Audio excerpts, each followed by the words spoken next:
नमस्कार, मैं हूं मनोज कुमार। आप देख रहे हैं ज्ञान समग्र चैनल पर हिंदी क्लासेस। पिछले वीडियो में हमने पढ़ा समाचार पत्रों के विकास के बारे में। इस वीडियो में हम पढ़ेंगे रेडियो का विकास, जो कि अभिव्यक्ति माध्यम के अंतर्गत कक्षा 11वीं और 12वीं में हिंदी पाठ्यक्रम में पढ़ने के लिए प्रस्तावित है। तो आइए देखते हैं इस वीडियो में रेडियो के आविष्कार और जनसंचार माध्यम के रूप में रेडियो के विकास की कहानी। इसके बाद हम इस विषय से परीक्षा में पूछे जाने वाले महत्वपूर्ण बिंदुओं की भी चर्चा करेंगे। तो आइए देखते हैं रेडियो के विकास की कहानी।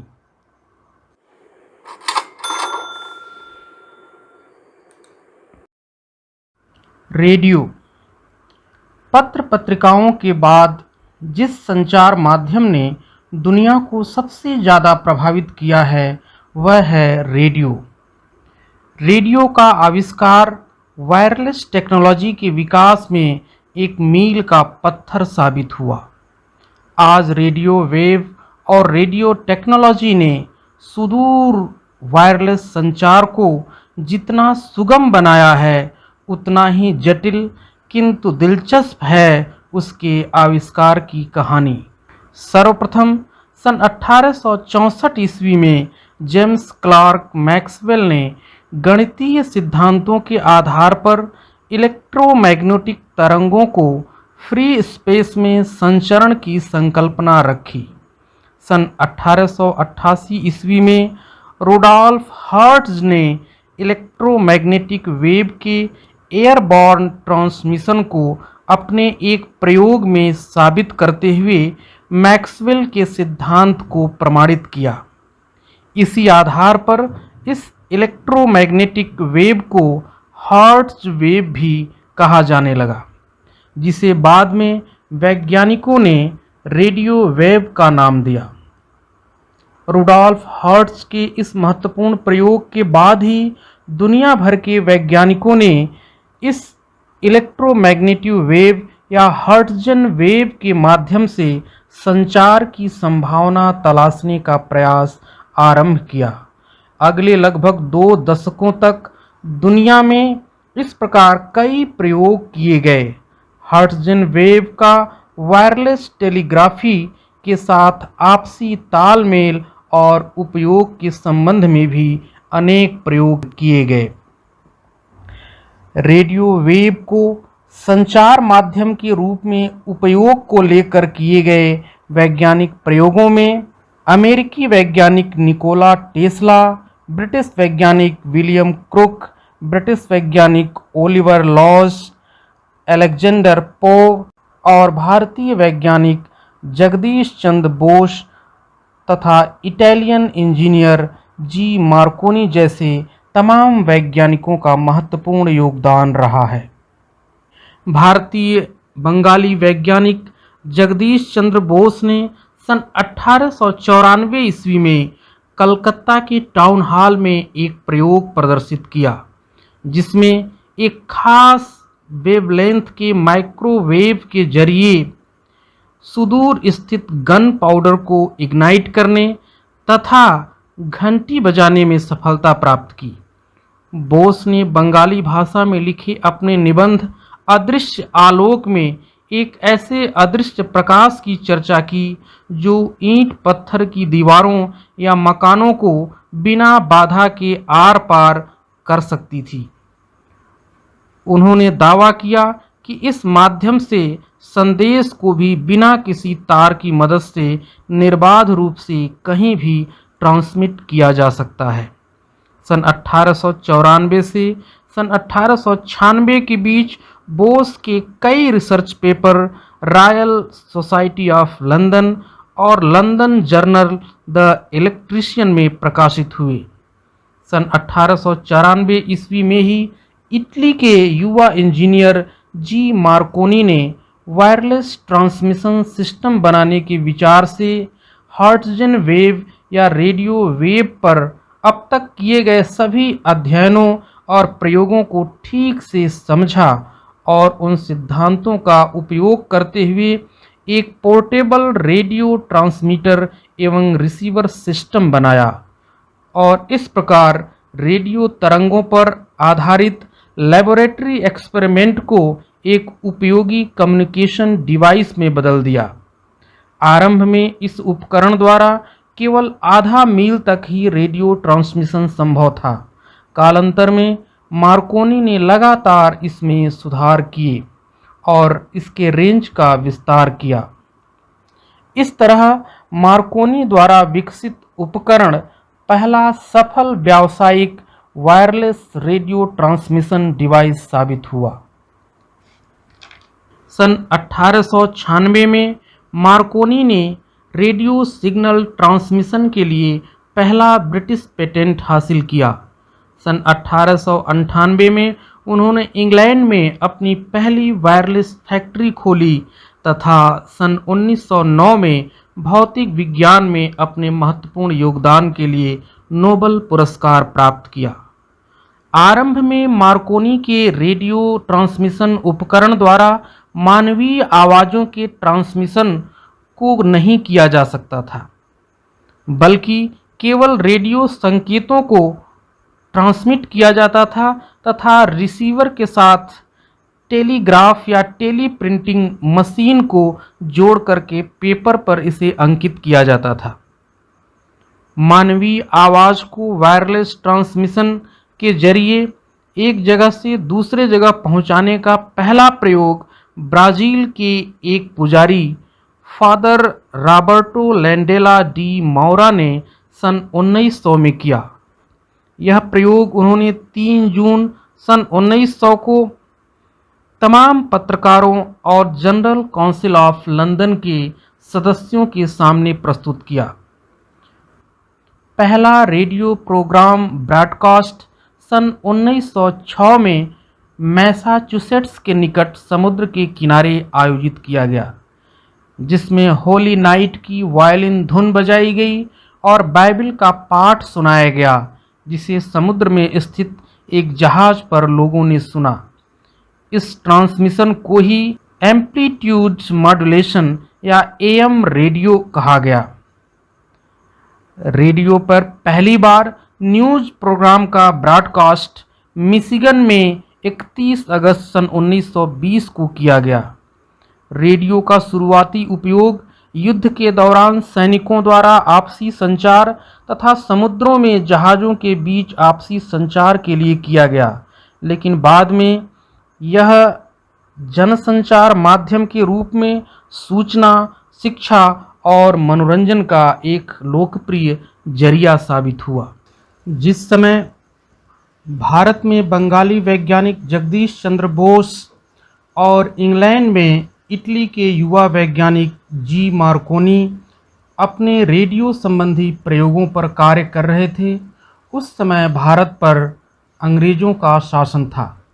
इस प्रकार हम कह सकते हैं कि भारत में भी रेडियो की शुरुआत उसी समय हुई जब विश्व में इसकी शुरुआत हुई, लेकिन औपचारिक रूप से भारत में रेडियो ब्रॉडकास्ट की शुरुआत सन 1921 में मुंबई में की गई, जब टाइम्स ऑफ इंडिया और भारतीय डाक तार विभाग के सहयोग से एक संगीत का प्रसारण किया गया। सन 1936 में विधिवत ऑल इंडिया रेडियो की स्थापना की गई, जिसे हिंदी में आकाशवाणी कहा गया। आज़ादी के समय तक देश में कुल कई रेडियो स्टेशन की स्थापना की गई और आज़ादी के बाद भारत में रेडियो एक बेहतर ताकतवर माध्यम के रूप में विकसित हुआ। एक धर्मनिरपेक्ष लोक हितकारी राष्ट्र के जनसंचार माध्यम के तौर पर देश के नवनिर्माण में आकाशवाणी की महत्वपूर्ण भूमिका रही। सूचना और शिक्षा के अलावा देश की सामाजिक संस्कृति को उभारने और राष्ट्रीय नवनिर्माण के लिए शुरू किए गए कार्यक्रमों को एक आवाज़ देने का काम ऑल इंडिया रेडियो ने किया। आज आकाशवाणी देश की 24 भाषाओं और 146 बोलियों में कार्यक्रम प्रस्तुत करती है। देश की 96% आबादी तक इसकी पहुंच है। 1993 में एफएम रेडियो या फ्रीक्वेंसी मॉड्यूलेशन रेडियो की शुरुआत के बाद रेडियो के क्षेत्र में कई निजी कंपनियों ने भी कार्य करना शुरू कर दिया है। आज देश के 90 शहरों में लगभग 350 से अधिक निजी एफएम चैनल कार्य कर रहे हैं। अब आइए देखते हैं रेडियो के विकास से संबंधित कुछ महत्वपूर्ण बिंदु जिनसे परीक्षा में प्रश्न पूछे जा सकते हैं। रेडियो एक ध्वनि आधारित श्रव्य माध्यम है। रेडियो का आविष्कार सन 1895 ईस्वी में इटली के इलेक्ट्रॉनिक इंजीनियर जी मार्कोनी ने किया था। विश्व में शुरुआती रेडियो स्टेशन अमेरिका के शहर पिट्सबर्ग, न्यूयॉर्क और शिकागो में खोले गए थे। इसी समय भारत में भी रेडियो की शुरुआत हुई। भारत में आम लोगों के लिए रेडियो की शुरुआत सन 1921 में हुई, जब टाइम्स ऑफ इंडिया और भारतीय डाक तार विभाग के सहयोग से एक संगीत कार्यक्रम प्रसारित किया गया था। सन 1936 में ऑल इंडिया रेडियो यानी आकाशवाणी की स्थापना की गई। आजादी के समय तक देश में कुल 9 रेडियो स्टेशन थे: लखनऊ, दिल्ली, मुंबई, कोलकाता, चेन्नई, तिरुचिरापल्ली, ढाका, लाहौर, पेशावर। बता दें कि उस समय लाहौर, ढाका और पेशावर ये सभी भारत के ही अंग थे और आजादी के बाद ये पाकिस्तान का हिस्सा बन गए। वर्तमान में आकाशवाणी देश की 24 भाषाओं और 146 बोलियों में कार्यक्रम प्रस्तुत करती है। देश की 96% आबादी तक इसकी पहुंच है। भारत में एफएम फ्रीक्वेंसी मॉड्यूलेशन रेडियो की शुरुआत 1993 ईस्वी में हुई। यह प्रश्न महत्वपूर्ण है, कई बार पूछा गया है। भारत में एफएम रेडियो की शुरुआत कब हुई? भारत में एफएम रेडियो की शुरुआत 1993 में हुई। साथ में यह भी पूछा गया है कि ऑल इंडिया रेडियो की स्थापना कब हुई? तो 1936 ईस्वी में हुई। और इसके पहले हमने बताया भारत में रेडियो की शुरुआत कब हुई? तो 1921 ईस्वी में। ये दोनों अलग अलग प्रश्न है। रेडियो की शुरुआत कब हुई एक अलग प्रश्न है, और ऑल इंडिया रेडियो की स्थापना कब हुई यह एक अलग प्रश्न है। क्योंकि पहले रेडियो की शुरुआत औपचारिक रूप से आम लोगों के लिए की गई थी, लेकिन इसको संचालित करने के लिए कोई विधिवत संस्था या संगठन नहीं था। तो इसी को संचालित करने के लिए 1936 में ऑल इंडिया रेडियो की स्थापना की गई। इसका मतलब भारत में रेडियो की शुरुआत पहले हो चुकी थी, लेकिन उसको संचालित करने के लिए एक विधिवत संगठन की स्थापना ऑल इंडिया रेडियो के रूप में 1936 में हुई। और आगे चल करके 1993 में फ्रीक्वेंसी मॉड्यूलेशन रेडियो की शुरुआत की गई, जिसे एफएम रेडियो कहते हैं। तो इसके पूर्व जो रेडियो थी उसको क्या कहते हैं? उसको एम्पलीट्यूड मॉड्यूलेशन रेडियो या एएम रेडियो कहते हैं। आगे देखते हैं। सन 1995 में माननीय उच्चतम न्यायालय के फैसले से रेडियो तरंगों पर सरकार का एकाधिकार समाप्त हो गया। रेडियो के क्षेत्र में निजी कंपनियों का आगमन हुआ। आपको बताना है कि 1995 से पहले तक रेडियो पर पूरी तरह से सरकारी नियंत्रण था। केवल सरकारी या ऑल इंडिया रेडियो ही इस क्षेत्र में कार्य करता था।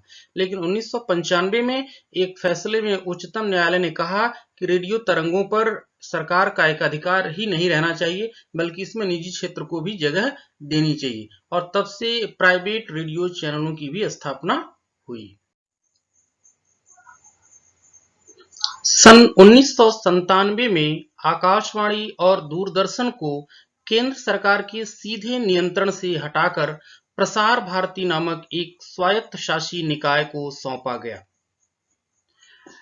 आपको जैसे कि हमने पहले बताया कि रेडियो की शुरुआत भारत में सन 1921 में हुई, लेकिन उसको संचालित करने के लिए विधिवत किसी संस्था या संगठन की स्थापना नहीं की गई थी, जो कि बाद में ऑल इंडिया रेडियो के रूप में की गई।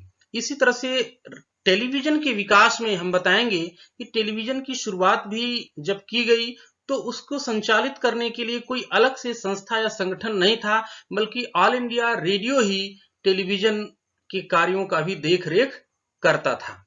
बाद में टेलीविजन के कार्यों की देखरेख करने के लिए दूरदर्शन नाम से एक अलग संस्था गठित की गई। लेकिन ऑल इंडिया रेडियो और दूरदर्शन नामक ये दोनों संस्थाएं सरकार के सीधे नियंत्रण में कार्य करती थी। लेकिन बाद में सरकारी नियंत्रण में कार्य करते हुए इनमें तमाम परेशानियों का सामना करना पड़ा। इसके लिए सरकार ने इन दोनों संस्थाओं को सीधे सरकारी नियंत्रण से निकाल करके एक अलग से स्वतंत्र या ऑटोनोमस बॉडी या स्वायत्त शासी निकाय की स्थापना की, जिसको प्रसार भारती कहते हैं।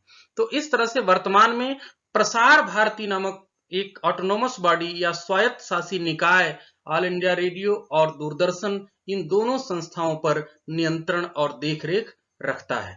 तो इस प्रसार भारती की स्थापना सन 1997 में की गई। यह भी एक महत्वपूर्ण प्रश्न है कि भारत में प्रसार भारती की स्थापना कब हुई और प्रसार भारती क्या है। प्रसार भारती एक भारत सरकार का स्वायत्त शासी निकाय है जो आकाशवाणी और दूरदर्शन पर नियंत्रण रखता है। वर्तमान में देश के 90 से अधिक शहरों में 350 से अधिक एफएम रेडियो चैनल कार्य कर रहे हैं। भारत में चल रहे कुछ विदेशी रेडियो प्रसारण भी हैं। यह प्रश्न कई बार पूछा गया है कि भारत में संचालित होने वाले कुछ विदेशी रेडियो प्रसारण का नाम बताइए। तो इसमें से कौन कौन से हैं? बीबीसी जो एक ब्रिटिश रेडियो चैनल है, इसी तरह वॉइस ऑफ अमेरिका, दोयाचे वेले जो जर्मनी का रेडियो प्रसारण है, मॉस्को रेडियो जो रूस का है, रेडियो पेइचिंग जो कि चीन का है और रेडियो ऑस्ट्रेलिया जो कि ऑस्ट्रेलिया का है। तो इस तरह से ये विदेशी रेडियो प्रसारण है जो भारत में संचालित होते हैं। हैम अमेच्योर जैसे सामुदायिक रेडियो केंद्र भी देश में कार्य कर रहे हैं। यह भी क्वेश्चन पूछा गया है कई बार कि भारत में संचालित सामुदायिक रेडियो केंद्र का उदाहरण दीजिए। तो इसका उदाहरण है हैम अमेच्योर। सामुदायिक रेडियो केंद्र क्या होते हैं? जो बहुत ही लोकल स्तर पर, छोटे स्तर पर, छोटे समूहों के द्वारा जो रेडियो चैनल संचालित किए जाते हैं उनको सामुदायिक रेडियो केंद्र कहते हैं और इसमें से हैम अमेच्योर एक उदाहरण है।